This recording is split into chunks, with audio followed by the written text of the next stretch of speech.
Bihar news में स्वागत है आपका दोस्तों। मैं हूं फिरदौस गनी और आप देख रहे हैं केडीबी लाइव।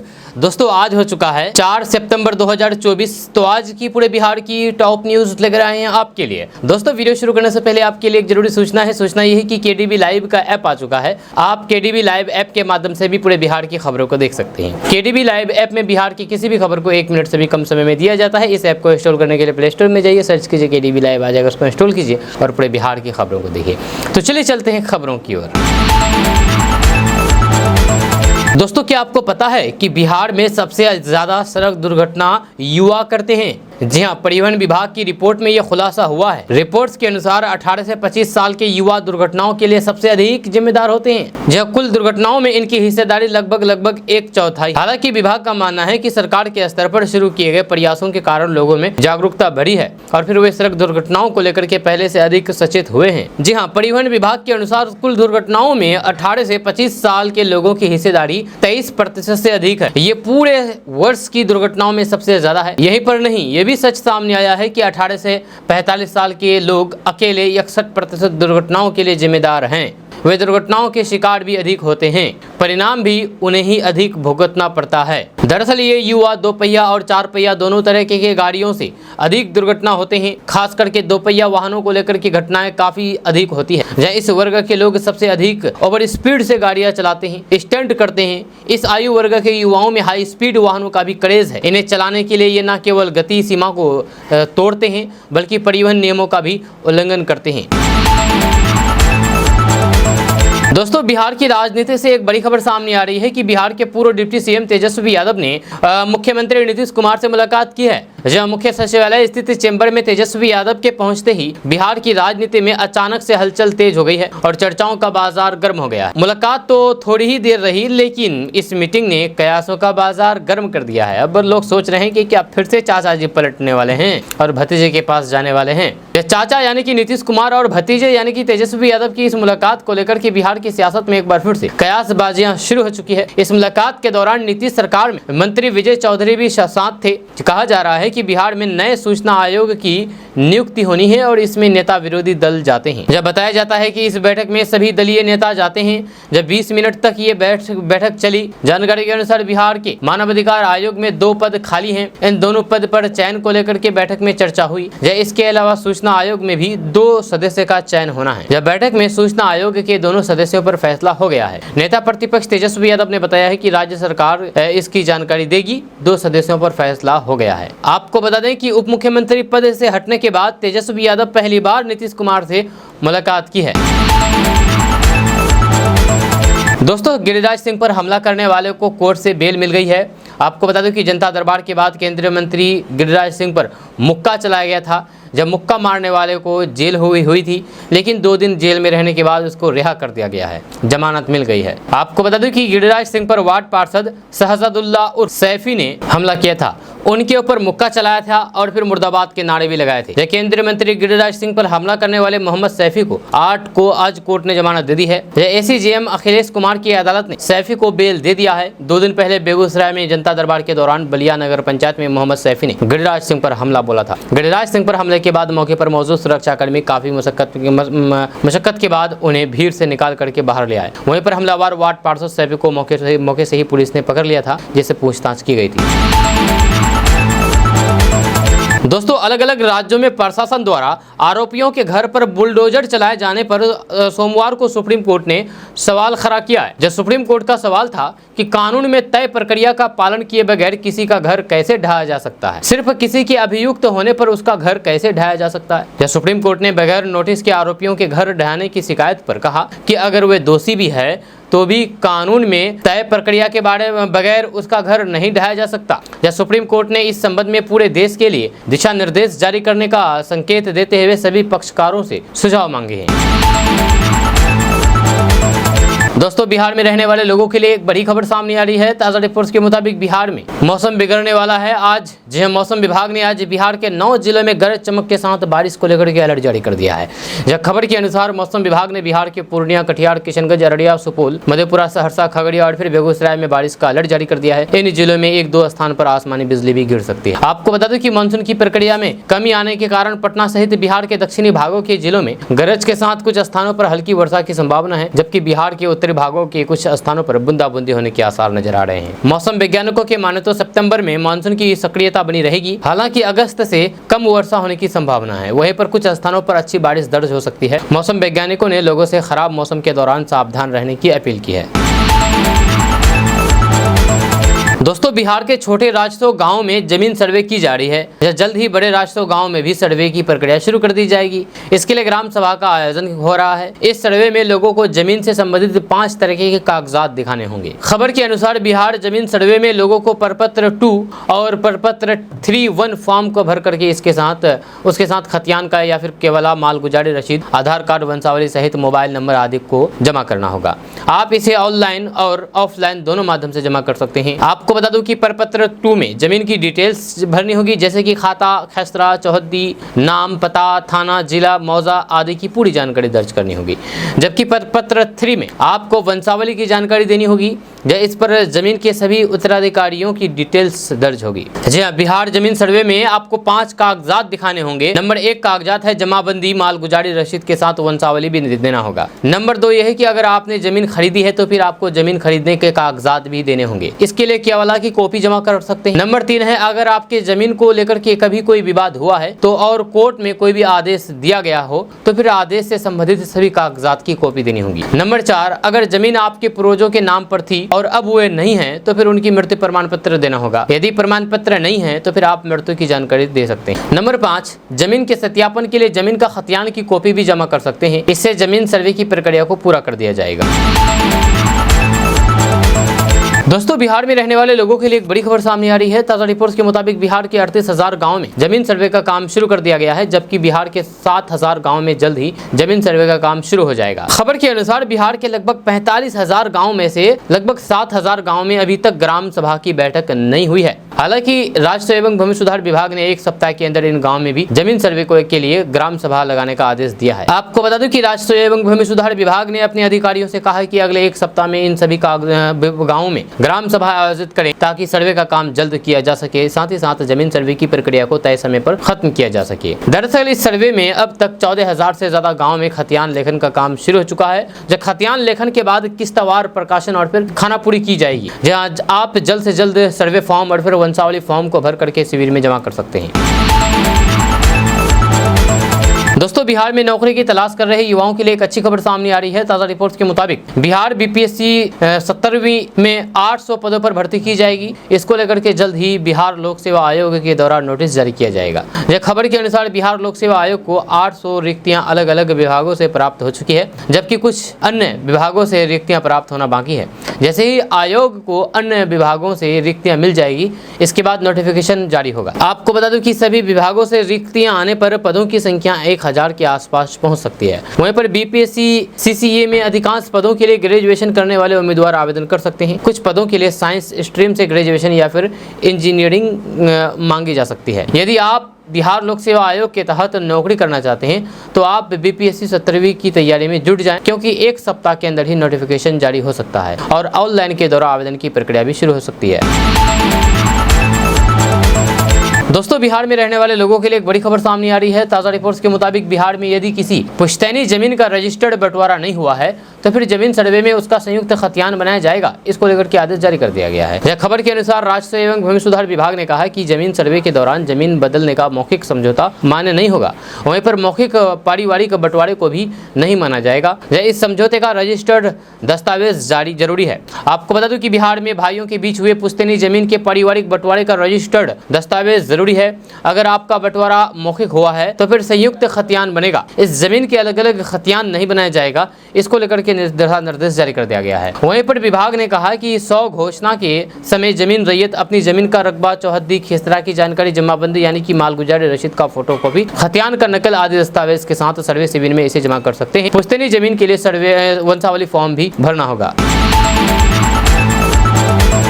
दोस्तों, बिहार में रहने वाले लोगों के लिए एक बड़ी खबर सामने आ रही है। ताज़ा रिपोर्ट्स के मुताबिक दुनिया भर के कई देशों में फैल रहे मंकी पॉक्स को लेकर के बिहार में भी अलर्ट जारी कर दिया गया है। साथ ही साथ एयरपोर्ट पर सतर्कता बढ़ती जा रही है। खबर के अनुसार बिहार स्वास्थ्य विभाग ने मंगलवार को पटना के लोकनायक जयप्रकाश नारायण अंतर्राष्ट्रीय हवाई अड्डे पर और फिर गया के अंतर्राष्ट्रीय एयरपोर्ट पर विदेशों से आने वाले लोगों की स्क्रीनिंग शुरू कर दी गई है। इसके लिए दिशा निर्देश भी जारी कर दिया गया है। आपको बता दूं कि बिहार के इन दोनों एयरपोर्ट पर बैनर के साथ में आई हेल्प यू डेस्क लगा करके चिकित्सा कर्मियों की प्रतिनियुक्ति की गई है। इसके अलावा पिछले 21 दिनों में विदेशों से आने वाले यात्रियों की हिस्ट्री लेने तथा उनके सेल्फ डिक्लेरेशन फॉर्म भरवाने के निर्देश दिए गए हैं। दरअसल दक्षिण अफ्रीका, केनिया, मध्य अफ्रीका, गणराज्य, Nigeria, Sweden, Pakistan, Bangladesh, Philippines, Thailand समेत कई देशों में मंकी पॉक्स के मरीज मिले हैं। वहीं पर 14 अगस्त को विश्व स्वास्थ्य संगठन ने मंकी पॉक्स को पब्लिक हेल्थ इमरजेंसी घोषित किया है। दोस्तों, एक गरीब महिला की भावनात्मक अपील को लेकर के एक वीडियो सोशल मीडिया पर तेजी के साथ वायरल हो रहा है, जिसमें वे रोते हुए अपनी दुर्दशा का बखान कर रही है और सहायता की गुहार लगा रही है। इस वीडियो में महिला कहती है कि मैं गरीब हूँ, हिंदू हूँ, यादव भी हूँ, प्लीज मेरी मदद कीजिए। महिला की इस पुकार को सुनकर के वर्तमान निर्दलीय सांसद पप्पू यादव मुस्कुराते हुए जवाब देते हैं और कहते हैं कि आपका नेता तो तेजस्वी है, जाइए जाइए उन्हीं के पास जाइए। ये घटना उस समय की है जब महिला अपने परिवार के लिए सहायता मांगने पहुंची। उसके आंसू और फिर निराशा को अनदेखा करके सांसद के इस उपहास ने जनता के बीच नाराजगी पैदा कर दी है। यह सांसद पप्पू यादव जी की टिप्पणी को लेकर के सोशल मीडिया पर तीखी प्रतिक्रियाएं भी सामने आ रही है। कई लोग इसे जनप्रतिनिधि की असंवेदनशीलता व्यवहार के रूप में भी देख रहे हैं। एक स्थानीय सामाजिक कार्यकर्ता ने कहा कि सांसद का इस तरह से व्यवहार करना अत्यंत निंदनीय है। गरीब और बेसहारा लोगों को राहत देने के बजाय उनका मजाक उड़ाना शर्मनाक है। वहीं पर दूसरी ओर पप्पू यादव जी के समर्थन में इस घटना को राजनीतिक साजिश बता रहे हैं। उनका कहना है कि वीडियो को गलत तरीके से पेश किया जा रहा है और सांसद जी का उद्देश्य महिला का अपमान करना कतई नहीं था।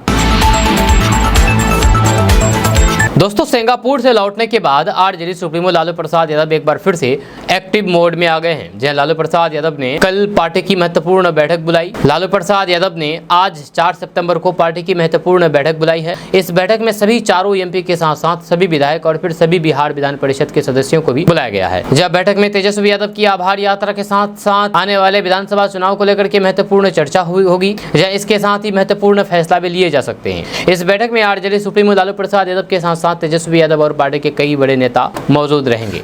दरअसल आरजेडी सुप्रीमो लालू प्रसाद यादव सोमवार 2 सितंबर को ही पटना लौटे हैं सिंगापुर से। इसके साथ राबड़ी देवी और मीसा भारती भी स्वदेश लौट करके आ गई है। जहाँ लालू प्रसाद यादव स्वास्थ्य जांच कराने के लिए सिंगापुर गए थे। जहाँ दिसंबर 2022 में किडनी ट्रांसप्लांट हुआ था। जहाँ इसी सिलसिले में उन्हें रूटीन चेकअप के लिए सिंगापुर जाना पड़ता है। आपको बता दें कि लालू प्रसाद यादव किडनी ट्रांसप्लांट के बाद स्वस्थ हैं और फिर अब वो पटना लौटने के बाद राजनीतिक रूप से भी एक्टिव हो गए हैं। आपको बता दूं कि तेजस्वी यादव 10 सितंबर से यात्रा पर निकलने वाले हैं। इसकी तैयारी हो रही है। 10 और 11 सितंबर को समस्तीपुर, 12 और 13 सितंबर को दरभंगा और 14 सितंबर को मधुबनी में तेजस्वी यादव यात्रा करेंगे। आगामी विधानसभा चुनाव को देखते हुए ये आरजेडी की रणनीति का हिस्सा है। इस यात्रा के दौरान तय है कि पीएम और सीएम नीतीश कुमार दोनों तेजस्वी यादव के निशाने पर रहेंगे। देखना होगा कि लालू यादव भी बड़ी बैठक में क्या कुछ तय करने वाले हैं। गिरिराज सिंह जो कि हमेशा मुसलमानों के खिलाफ बोलते हुए नजर आते हैं। आप अपने मोबाइल स्क्रीन पर जिस तस्वीर को देख रहे हैं, इस तस्वीर में गिरिराज सिंह है और उसके बगल में जेडीयू नेता और पूर्व सांसद संतोष कुशवाहा मौजूद है। जहाँ पूर्णिया में आकर के संतोष कुशवाहा के बगल में बैठ करके गिरिराज सिंह मुसलमान और सीमांचल वासियों के खिलाफ जहर उगले हैं। सीमांचल वासियों के लिए बहुत गलत शब्द का प्रयोग किया है और खास करके सीमांचल के लोगों को गलत नजरों से देखने का काम किया है। आपके मोबाइल स्क्रीन पर जिस तस्वीर को देख रहे हैं आप अपने मोबाइल स्क्रीन पर, इसमें संतोष कुशवाहा है जो कि जेडीयू नेता है। जी हाँ, जेडीयू के बड़े नेता है और साथ ही साथ उसके बगल में गिरिराज सिंह है और गिरिराज सिंह संतोष कुशवाहा के बगल में बैठ करके सीमांचल वासियों को कोस रहे हैं, सीमांचल वासियों को भला बुरा कह रहे हैं। जी हाँ, जेडीयू नेता है। अब आप सोच सकते हैं कि वही जदयू नेता जो कि मुसलमानों का और फिर सीमांचल वासियों का हमेशा हमदर्द बने रहते हैं, लेकिन वही जदयू नेता के बगल में बैठ करके बीजेपी नेता गिरिराज सिंह जहर उगल रहे हैं। गिरिराज सिंह का कहना है कि सीमांचल के 4 जिलों की बड़ी तेजी से डेमोग्राफी बदलती जा रही है और ये गंभीर चिंता का विषय है। जी हाँ, आपको बता दूं कि केंद्रीय मंत्री गिरिराज सिंह ने जदयू नेता संतोष कुशवाहा के बगल में बैठ करके कहा कि सीमांचल के 4 जिलों की बड़ी तेजी से डेमोग्राफी बदल रही है और ये चिंता का विषय है। उन्होंने कहा कि इन 4 जिलों में अल्पसंख्यकों की आबादी 50% से अधिक पहुंच गई है। बिहार के इन 4 जिलों के अलावा देश के 20 जिले ऐसे भी स्थिति में हैं जहां पर अल्पसंख्यक तेजी से पांव पसार रहे हैं। उन्होंने सभी सनातनी हिंदुओं से एकजुट होने का आग्रह करते हुए कहा कि अब समय आ गया है जब हम सब सनातनी एक साथ हो जाएं।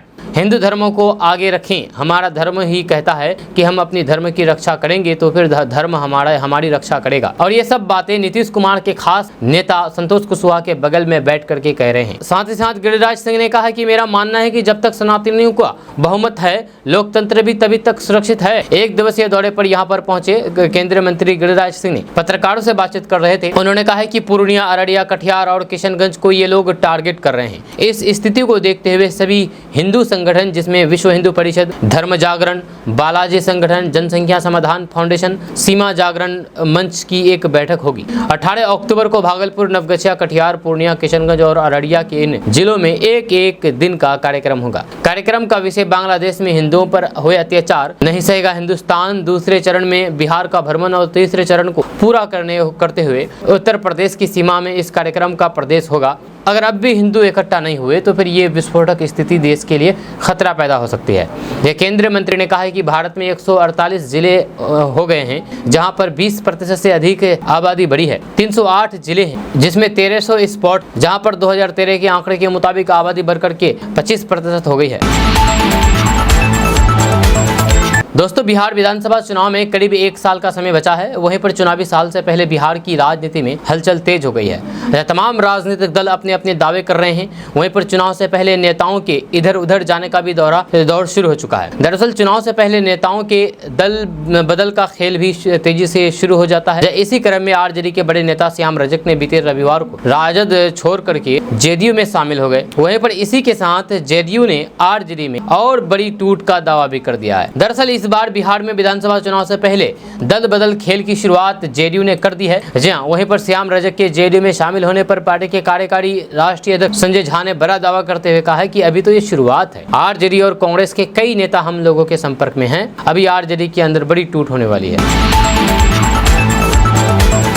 दोस्तों, आरजेडी प्रमुख लालू प्रसाद यादव ने जातिगत जनगणना के मुद्दे पर भारतीय जनता पार्टी यानी कि भाजपा के नेतृत्व वाली केंद्र की एनडीए सरकार पर सीधा हमला करते हुए कहा कि विपक्ष उस पर इतना दबाव डालेगा कि उसे ये करना पड़ेगा। लालू प्रसाद यादव की ये टिप्पणी ऐसे समय में आई है जब आरएसएस ने कहा था कि उसे विशेष समुदाय या फिर जातियों के आंकड़े एकत्र करने पर कोई भी आपत्ति नहीं है, बशर्ते इस जानकारी का उपयोग उनके कल्याण के लिए हो, न कि राजनीतिक उद्देश्य के लिए। लालू प्रसाद यादव ने सोशल मीडिया मंच एक्स पर एक पोस्ट में लिखा कि इन आरएसएस भाजपा वाले का कान पकड़ करके दंड और बैठक करके इनसे जातिगत जनगणना कराएंगे। या इनका क्या औकात है जो कि जातिगत जनगणना नहीं कराएंगे। इनको इतना मजबूर कर देंगे कि इन्हें जातिगत जनगणना करना ही पड़ेगा। दलित, पिछड़ा, आदिवासी और फिर गरीब का एकता दिखाने का अब समय आ चुका है, ये कहना है लालू प्रसाद यादव का। दोस्तों, पूर्व राज्यसभा सदस्य प्रोफेसर राकेश सिन्हा ने मुसलमानों को लेकर के बड़ी बात कह दी है। उन्होंने कहा है कि देश में हिंदुओं के मुकाबले मुसलमानों की जनसंख्या बढ़ रही है। बीते 15 जनगणनाओं के आंकड़े पर नजर डालें तो हर बार के परिणाम इस बार और इंगित करता है। उन्होंने कहा है कि ये खतरे की घंटी है जो इस तरह की वृद्धि समाज के साथ सभ्यता पर असर डाल रही है। जब प्रोफेसर राकेश सिन्हा ने कहा है कि जनसंख्या का प्रश्न गंभीर है, इस विषय पर राजनीति होती है लेकिन गंभीर मुद्दे नारों में तब्दील होकर के रह जाते हैं। बड़ी जनसंख्या का असर संसाधन और फिर सभ्यता पर पड़ता है। इस असंतुलन का असर देश पर पड़ रहा है। दोस्तों, आरजेडी के राज्यसभा सांसद मनोज झा ने पार्टी नेता तेजस्वी यादव को लेकर के दिए गए बयान के लिए चुनावी रणनीतिकार प्रशांत किशोर पर निशाना साधा है। इसके साथ साथ उन्होंने मॉब लिंचिंग और फिर बुलडोजर जैसे मुद्दों को लेकर के उनकी चुप्पी पर सवाल उठाया है। जी हां, कुछ महीने पहले ही जनसुराज पार्टी की स्थापना करने वाले प्रशांत किशोर ने बिहार की भोजपुर में एक सभा में राज्य के पूर्व उप मुख्यमंत्री तेजस्वी यादव की योग्यता पर सवाल उठाया था। प्रशांत किशोर ने कहा था कि एक 9वीं फेल बिहार का विकास कर रहा है। जब मनोज झा ने कहा कि प्रशांत किशोर कहते हैं कि तेजस्वी यादव जी का कोई भी मतलब नहीं है, कोई महत्व नहीं है, लेकिन जब वो 2 घंटे तक बोलते हैं तो फिर उसमें से 1 घंटा 54 मिनट तेजस्वी जी के बारे में बोलते हैं। उन्होंने कहा है कि ये प्रधानमंत्री नरेंद्र मोदी का 11वां साल है और बिहार के मुख्यमंत्री नीतीश कुमार करीब 19 साल से इस पद पर हैं, लेकिन उन्हें समस्या तेजस्वी यादव जी से है। जब अगले बिहार विधानसभा चुनाव में मुस्लिम उम्मीदवारों को प्रमुखता से अवसर दिए जाने से प्रशांत किशोर के बयान पर प्रतिक्रिया देते हुए संजय झा ने कहा है कि वे मुस्लिमों के बारे में बात करते हैं, लेकिन मैंने उन्हें कभी भी बुलडोजर पर बात करते हुए नहीं सुना। जब मुसलमानों के घर गिराए जाते हैं, कभी उन्हें मुसलमानों की सुरक्षा पर या फिर मॉब लिंचिंग पर बात करते हुए नहीं सुना। दोस्तों, बिहार में रहने वाले लोगों के लिए एक बड़ी खबर सामने आ रही है। ताजा रिपोर्ट्स के मुताबिक बिहार में इस समय जमीन सर्वे का काम चल रहा है। इस जमीन सर्वे में दादा परदादा की जमीन पर सिर्फ उस व्यक्ति का नाम चढ़ाया जाएगा जो जीवित हैं। मृत व्यक्ति का नाम सर्वे में शामिल नहीं होगा। यह खबर के अनुसार राजस्व एवं भूमि सुधार विभाग ने इस सर्वे में एक नया नियम भी जोड़ा गया है। इसके तहत अब जमीन के कागजात में किसी भी मृत व्यक्ति का नाम नहीं चढ़ाया जाएगा और सभी जीवित व्यक्ति के नाम से जमीन का खतियान बनाया जाएगा। आपको बता दूं कि अगर किसी के पास दादा परदादा के नाम की जमीन है और उनका निधन हो चुका है तो फिर उस जमीन पर उनके सभी वारिसों का नाम चढ़ाया जाएगा। इसको लेकर के विभाग के द्वारा दिशा निर्देश जारी कर दिया गया है ताकि लोगों को इसकी जानकारी हो सके। दरअसल दादा परदादा के नाम की जमीन के वारिसों को वंशावली फॉर्म भरना होगा। इस जमीन सर्वे में ग्राम पंचायत से जारी वंशावली ही मान्य होगी। इस वंशावली पर सभी वारिसों की हस्ताक्षर होने चाहिए। जब वहीं पर अगर जमीन का बंटवारा नहीं हुआ है तो फिर जमीन के सभी वारिसों का नाम एक साथ जमीन के कागजात पर चढ़ाया जाएगा। अगर आप जॉब की तलाश कर रहे हैं तो आपके लिए अच्छी खबर है, क्योंकि बिहार में असिस्टेंट कंट्रोलर समेत 11 पदों पर वैकेंसी निकली है। इसके लिए बिहार कृषि विश्वविद्यालय सबोर्ड के द्वारा नोटिस जारी कर दिया गया है। इच्छुक और फिर योग्य उम्मीदवार प्रकाशित नोटिफिकेशन को अच्छी तरीके से पढ़ें और दिए गए दिशा निर्देश के अनुसार आवेदन करें। आपको बता दूं कि पद का नाम है असिस्टेंट कंट्रोलर और लैब अटेंडेंट और स्टेनोग्राफर, निम्न वर्गीय लिपिक, टेक्निकल असिस्टेंट, फॉर्म मैनेजर आदि। योग्यता के बारे में अगर बात की जाए तो इन पदों पर आवेदन करने के लिए उम्मीदवारों की योग्यता पदों के अनुसार निर्धारित किया गया है। अधिक जानकारी के लिए नोटिस को आप देख सकते हैं। वहीं पर चयन प्रक्रिया के बारे में अगर बात की जाए तो इन पदों पर उम्मीदवारों का चयन लिखित परीक्षा और फिर साक्षात्कार के आधार पर किया जाएगा। पूरी जानकारी के लिए आप नोटिस को पढ़ सकते हैं।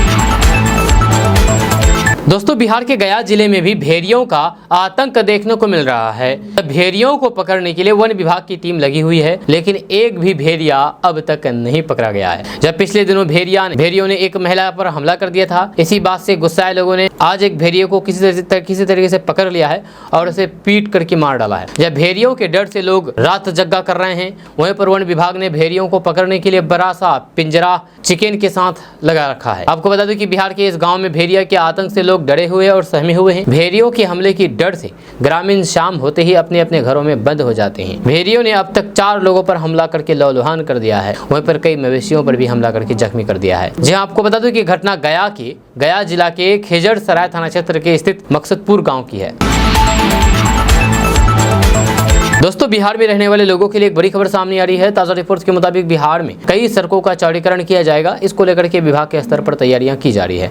जब बहुत जल्द इसका निर्माण कार्य शुरू कर दिया जाएगा। खबर के अनुसार बिहार सरकार कई जिलों को जोड़ने वाली 2 लेन की सड़कों को 4 लेन बनाने की तैयारी में जुटी हुई है। इसको लेकर के कवायद तेज हो गई है। साथ ही साथ कई सड़कों का DPR भी तैयार किया जा रहा है ताकि इन सड़कों को चौड़ा किया जा सके। आपको बता दूं कि बिहार में कई सड़कें सिर्फ 2 लेन की है, जिसके कारण इन सड़कों पर आए दिन जाम की समस्या होती रहती है। इन समस्याओं को खत्म करने के लिए सरकार ने राज्य के कई सड़कों को 2 लेन से 4 लेन करने का फैसला किया है। इससे लोगों का आवागमन बेहतर हो जाएगा। अब आप सोच रहे होंगे कि आखिर वो कौन सी 4 सड़कें हैं जहां जो चौड़ीकरण होगी। तो वह है अरवल जहानाबाद बिहार शरीफ सड़क को 4 लेन किया जाएगा। उसके बाद हाजीपुर मुसरी घराड़ी सड़क 4 लेन बनाया जाएगा। उसके बाद भागलपुर हंसडीहा सड़क भी पूरी तरीके से 4 लेन में विकसित होगा। उसके बाद पटना से औरंगाबाद सड़क की भी अब 4 लेन की जा रही है। दोस्तों, जनसुराज का राजनीतिक कमाल बहुत जल्द दिखने वाला है। जब देश के जाने माने चुनावी रणनीतिकार प्रशांत किशोर का जनसुराज अभियान गांधी जयंती के दिन यानी कि 2 अक्टूबर के दिन एक राजनीतिक दल का रूप ले लेगा। जब इस राजनीतिक दल की पहली परीक्षा बिहार विधानसभा चुनाव होने वाले हैं। जब जनसुराज के सूत्रधार प्रशांत किशोर ने कैमूर में आज ऐलान किया है कि उनका जनसुराज पूरी तरीके से साथ कैमूर विधानसभा चुनाव का उपचुनाव लड़ेगा। गौरतलब है कि यहाँ से आरजेडी के प्रदेश अध्यक्ष जगदानंद सिंह के छोटे बेटे आरजेडी के उम्मीदवार हैं। जाहिर है कि प्रशांत किशोर बिहार विधानसभा की सभी 4 सीटों के लिए होने वाले उपचुनाव में अपने उम्मीदवार उतार सकते हैं। ये उपचुनाव उनके जनसुराज की पहली परीक्षा होगी। जब प्रशांत किशोर ने साफ कर दिया है कि उनकी पार्टी पूरे दमखम के साथ ये चुनाव लड़ेगी। जब सूत्रों के अनुसार बीजेपी और फिर आरजेडी के बड़े बड़े नेता प्रशांत किशोर के संपर्क में हैं, वे जनसुराज के उम्मीदवार के रूप में चुनाव लड़ना चाहते हैं। लेकिन प्रशांत किशोर के जनसुराज का उम्मीदवार बनना कोई आसान काम नहीं है। वे किसी भी नेता कार्यकर्ता को अपनी कसौटी पर नापने के बाद ही मौका देते हैं। उनकी पार्टी का उम्मीदवार बनने के लिए पैसा नहीं, लोकप्रियता और फिर साफ सुथरी छवि चाहिए। दोस्तों, बिहार के पश्चिमी चंपारण में HIV पॉजिटिव मरीज मिलने से हड़कंप मच गया है। यह जिले में कुल 3583 HIV के पॉजिटिव मरीज मिले हैं, जिनमें से 20 गर्भवती महिला और 30 बच्चे शामिल हैं। इस मामले की जानकारी मिलने से जिले में हड़कंप मच गया है। जब पश्चिमी चंपारण के 200 गाँव को चिन्हित किया गया है। जब सहायता राशि के रूप में सरकार मरीजों को 1500 नगद और तथा दवा भी मुफ्त में दी जा रही है सरकारी। जब वहीं पर मरीजों के बच्चों को 1000 आर्थिक मदद के लिए भी दी जा रही है। जागरूकता अभियान के द्वारा लोगों से बार बार आग्रह किया जा रहा है कि कोई भी HIV के लक्षण दिखाई दे तो फिर तुरंत डॉक्टर से संपर्क करें और जांच करवाएं। GMCH बेतिया के प्रयोगशाला प्रौद्योगिकी जाहिर हुसैन ने बताया है कि जिले में 3583 HIV के पॉजिटिव मरीज मिले हैं। उन्होंने बताया है कि 3437 मरीज जिंदा है। सरकार के द्वारा कैंपेनिंग लॉन्च किया गया है, जिसमें से रोकथाम के लिए बातचीत चल रही है। जब पूर्व में भी जागरूकता अभियान चलाया जा रहा है। दोस्तों, बिहार में मानसून की बेरुखी से करीब आधा बिहार सूखे की चपेट में है। ये ट्रेंड लगातार कई वर्षों से बन रहा है। जब बिहार के 20 जिलों में सुखाड़ की स्थिति बन रही है। इन जिलों में बीते कई सालों से औसत से 59% कम बारिश हो रही है, जबकि 14 जिलों की में स्थिति सामान्य रह रही है। मात्र 3 जिलों में ही बारिश 60% से अधिक हो रही है। आपको बता दूं कि बिहार कृषि विभाग की ओर से राज्य में सुखाड़ के ट्रेंड के विश्लेषण करने के दौरान ये तथ्य सामने आए हैं। जब विश्लेषण में विभाग ने इसे खेती किसानी के लिए चुनौती माना है। जब लाखों किसानों की आजीविका से जुड़ा मामला बताया है। जब राज्य के 3 जिले पश्चिमी चंपारण, गोपालगंज और सिवान में सूखे का असर नहीं है। इन तीनों जिलों में सामान्य से 60% अधिक बारिश होती है। कम बारिश का ट्रेंड इन तीनों जिलों में नहीं है। आपको बता दूं कि बिहार के बक्सर, भभुआ, पूर्वी चंपारण, सीतामढ़ी, शिवहर, मुजफ्फरपुर, सारण, मधुबनी, दरभंगा, सीतामढ़ी, समस्तीपुर, सुपौल, अररिया, मधेपुरा, किशनगंज में सामान्य स्थिति बनी रह रही है, जहाँ इन जिलों में सामान्य बारिश हो रही है। जब बिहार के रोहतास, भोजपुर, पटना, अरवल, जहानाबाद, औरंगाबाद, गया, वैशाली, नालंदा, नवादा, शेखपुरा, सहरसा, बेगूसराय, खगड़िया, लखीसराय, मुंगेर, जमुई, पूर्णिया, कटिहार, भागलपुर, बांका जिले सुखाड़ से प्रभावित है। 1100 से 1200 mm बिहार में बारिश का औसत आंकड़ा है। इन जिलों में 59% तक बारिश कम हो रही है। दोस्तों, बिहार में राजकीय शिक्षा पुरस्कार के लिए 41 शिक्षकों का नाम ऐलान कर दिया गया है। शिक्षा विभाग ने सभी 41 टीचर्स की पूरी लिस्ट जारी कर दी है। साथ ही पुरस्कार ग्रहण करने के संबंध में पूरी जानकारी दी है। आपको बता दूं कि शिक्षा विभाग के इस संबंध में लेटर जारी कर दिया गया है और लिखा है कि 5 सितंबर को डॉक्टर सर्वपल्ली राधाकृष्ण के जन्मदिन के उपलक्ष्य में मनाए जाने वाले शिक्षक दिवस के मौके पर राजकीय शिक्षक पुरस्कार के लिए चयनित शिक्षक शिक्षिकाओं को सम्मानित किया जाएगा। इसके साथ ही इस पत्र में लिखा हुआ है कि अपार हर्ष के साथ सूचित करना है कि आप सभी का चयन राजकीय शिक्षक पुरस्कार 2024 के लिए किया गया है। लिहाजा अनुरोध है कि 5 सितंबर 2024 को सुबह 10 बजे सभी लोग श्री कृष्ण मेमोरियल हॉल पटना में उपस्थित रहें और पुरस्कार ग्रहण करने की कृपा करें। आपको बता दें कि पिछले साल बिहार के शिक्षा मंत्री प्रोफेसर चंद्रशेखर ने 20 सरकारी शिक्षकों को राजकीय शिक्षक पुरस्कार प्रदान किया था, लेकिन इस साल इस अवार्ड के लिए 41 टीचर्स का चयन किया गया है।